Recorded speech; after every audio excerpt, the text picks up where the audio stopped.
اعوذ باللہ من الشیطان الرجیم بسم اللہ الرحمن الرحیم۔ برادران اسلام، اللہ تعالیٰ پارہ نمبر 13 سورہ یوسف کی آیت نمبر 87 میں ارشاد فرماتا ہے، وَلَا تَيْأَسُوا مِن رَّوْحِ اللَّهِ إِنَّهُ لَا يَيْأَسُ مِن رَّوْحِ اللَّهِ إِلَّا الْقَوْمُ الْكَافِرُونَ، جس کا ترجمہ ہے، اور تم اللہ تعالیٰ کی رحمت سے مایوس نہ ہو جاؤ، بے شک اللہ تعالیٰ کی رحمت سے مایوس نہیں ہوتے مگر وہ لوگ کہ جو کافر ہیں۔ برادران اسلام، یہ آیت کریمہ اپنے مفہوم میں بڑی آسان اور بڑی واضح ہے کہ مایوسی اختیار کرنا یہ کافروں کا وتیرہ ہے، کافروں کا طریقہ کار ہے۔ ہم کوئی بھی دینی یا دنیاوی کام کرتے ہیں، اس میں اللہ تعالیٰ پر پورے یقین کے ساتھ، پورے اعتماد کے ساتھ ہمیں وہ کام سر انجام دینا چاہیے، اور مایوسی کو اپنے قریب بھی نہیں پٹکنے دینا چاہیے، کیونکہ مایوسی یہ اللہ تعالیٰ کی رحمت سے نا امیدی کا نام ہے۔ مایوسی اس آیت کے مطابق کفر ہی کی ایک شکل ہے۔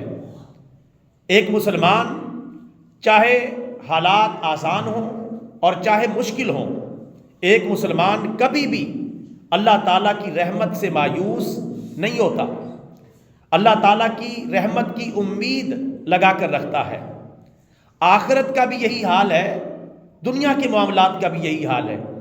آخرت میں بھی جو ہمارا ایمان ہمارے کام آئے گا، وہ بھی خوف اور امید کے درمیان کھڑا ہے۔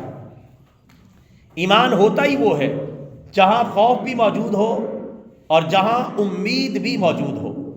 اگر خوف ہی خوف ہے تو پھر بھی بات نہیں بنے گی، اگر امید ہی امید ہے، اللہ کا ڈر موجود ہی نہیں، تو پھر بھی بات نہیں بنے گی۔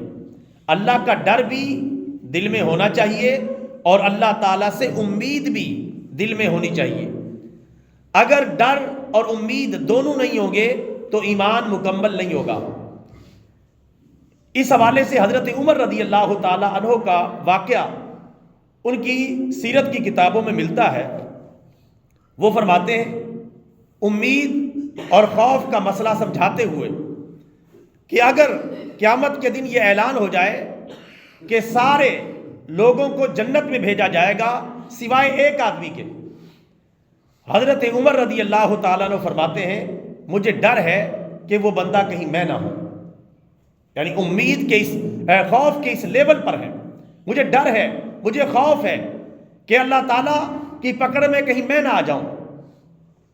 اور دوسری طرف امید کا یہ عالم ہے، اگر یہ اعلان ہو کہ سارے لوگ جہنم میں جائیں گے سوائے ایک آدمی کے، تو مجھے امید ہے کہ انشاءاللہ وہ میں ہوں گا۔ یعنی ڈر بھی اعلیٰ لیول کا اور امید بھی اعلیٰ لیول کی، تب ہی بات بنتی ہے۔ اس لیے اللہ تبارک و تعالیٰ نے فرمایا کہ تم اللہ تعالیٰ کی رحمت سے مایوس نہ ہو جاؤ، کیونکہ اللہ تعالیٰ کی رحمت سے صرف کافر ہی مایوس ہوتے ہیں۔ یہ کافروں کا طریقہ ہے، کافروں کا وتیرہ ہے، کیونکہ ان کی نظر دنیا کے مفاد پر ہوتی ہے، دنیا کی دولت پر، دنیا کی چیزوں پر ان کی نظر ہوتی ہے، اللہ پر تو ان کی نظر نہیں ہوتی۔ اس لیے وہ بڑی جلدی مایوس ہو جاتے ہیں، بڑی جلدی میدان سے بھاگ جاتے ہیں، بڑی جلدی وہ ذلت کا شکار ہو جاتے ہیں۔ ایک بندہ مومن کی تو یہ شان ہوتی ہے، ہر لحظہ مومن کی ہے نئی آن، نئی شان، ہر لحظہ، ہر لمحہ۔ جیسا کہ اللہ تعالیٰ قرآن پاک میں اپنی ذات کے بارے میں فرماتا ہے سورہ رحمان میں، کل یوم ہوا فی شان، اللہ تعالیٰ ہر دن ایک نئی شان سے جلوہ گر ہوتا ہے۔ تو بندہ مومن بھی ہر دن ایک نئی شان کے ساتھ اللہ تعالیٰ کا فرما بردار بنتا ہے، اللہ تعالیٰ کی عبادت کرتا ہے اور اللہ تعالیٰ کو یاد کرتا ہے، نئے جذبے کے ساتھ، نئے جوش کے ساتھ، نئے ولولے کے ساتھ۔ لہٰذا مایوسی سے ہمیشہ اپنے آپ کو بچائیں۔ اور اللہ تبارک و تعالیٰ نے یہاں بتا بھی دیا ہے کہ جو میرے بندے ہیں انہیں اللہ تعالیٰ کی رحمت سے مایوس نہیں ہونا چاہیے، کیونکہ مایوسی یہ کافروں کا طریقہ کار ہے۔ ایک اور مقام پر بھی اللہ تبارک و تعالیٰ نے یہی بات ارشاد فرمائی، پارہ نمبر 24 سورہ زمر کی آیت نمبر 53 میں اللہ تعالیٰ فرماتا ہے لا تقنطوا من رحمت اللہ، اے مسلمانوں تم اللہ تعالیٰ کی رحمت سے مایوس نہ ہو جاؤ، اللہ تعالیٰ سے امید رکھو، اپنی آخرت کے بارے میں پر امید رہو کہ انشاءاللہ میں جو نیک اعمال کر رہا ہوں اللہ تعالیٰ انہیں قبول کرے گا اور یہ میری بخشش کا اور نجات کا ذریعہ بنیں گے۔ اور دنیا کے اندر میں جو جائز کاروبار کر رہا ہوں، جائز معاملات کر رہا ہوں، انشاءاللہ ان میں بھی مجھے مایوس ہونے کی ضرورت نہیں، ان میں بھی اللہ تبارک و تعالیٰ مجھے کامیاب کرے گا۔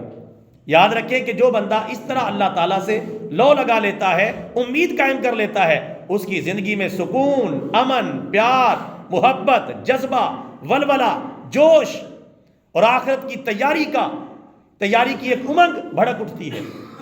وہ کبھی بھی دنیا کے معاملات میں زیادہ ٹینشن نہیں لیتا، اس کی یہ حالت ہو جاتی ہے، ملے تو اللہ تعالیٰ کا شکر ادا کرتا ہے، نہ ملے تو صبر کرتا ہے۔ شکر کے بارے میں اللہ قرآن میں فرماتا ہے لَإِن شَكَرْتُمْ لَأَزِيدَنَّكُمْ، اگر تم شکر کرو گے تو میں تمہیں زیادہ دوں گا۔ اور صبر کے بارے میں اللہ تعالیٰ فرماتا ہے إِنَّ اللَّهَ مَعَ الصَّابِرِينَ، بے شک اللہ تعالیٰ صبر کرنے والوں کا دوست ہے۔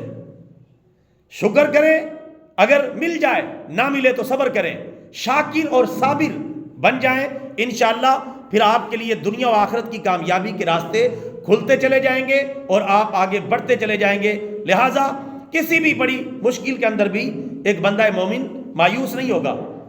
مشکل کو نہ سمجھ مشکل، کچل دے ہر مشکل، مشکل جو بھی نکلے گی مشکل ہی سے نکلے گی۔ اس لیے مشکل سے ایک مومن جو ہے وہ ٹکرا جاتا ہے اللہ کی رحمت کے سہارے اور کامیابی سے آگے بڑھتا ہے۔ نامی کوئی بغیر مشقت کے نہ ہوا، 100 بار عقیق کٹا تب نگی ہوا۔ 100 مرتبہ ایک پتھر تراشا جاتا ہے، خراشا جاتا ہے، پھر کہیں جا کے وہ انگوٹھی کا نگینہ بنتا ہے۔ اسی طرح ایک بندہ مومن بھی مختلف حالات سے گزر کر ایک صحیح مسلمان بنتا ہے، ایک سچا مومن بنتا ہے، اس کا ایمان بنتا ہے اور ایمان میں پختگی آتی ہے۔ اللہ تعالیٰ قرآن پاک میں ایک مقام پر فرماتا ہے الف لام میم احاسب الناس ان یترکوا ان یقولوا آمنا وهم لا یفتنون، کیا لوگ یہ سمجھ بیٹھے ہیں کہ انہیں صرف اتنا کہنے پر چھوڑ دیا جائے گا کہ ہم ایمان لائے اور انہیں آزمایا نہیں جائے گا؟ اللہ تعالیٰ آزمائے گا کہ یہ بندہ ایمان میں کچا ہے یا پکا ہے۔ جب کچا ہے تو اس کی تربیت اللہ تعالیٰ فرمائے گا، پکا ہے تو اس کی قبولیت اللہ تبارک و تعالیٰ فرمائے گا۔ لہٰذا ایک بندہ مومن کو کسی بھی صورت میں مایوس ہونے کی ضرورت نہیں، بلکہ امید کے ساتھ، لگاؤ کے ساتھ آگے بڑھنے کی ضرورت ہے۔ انشاءاللہ ہر راستہ کھلتا چلا جائے گا اور آپ دین اور دنیا کی کامیابی حاصل کرتے چلے جائیں گے۔ اللہ تعالیٰ سے دعا ہے کہ اللہ تعالیٰ ہر قسم کی نا امیدی سے ہمیں محفوظ فرمائے، ہر وقت اپنی رحمت کی امید رکھنے کی توفیق عطا فرمائے۔ آمین۔ وما علینا الا البلاغ المبین۔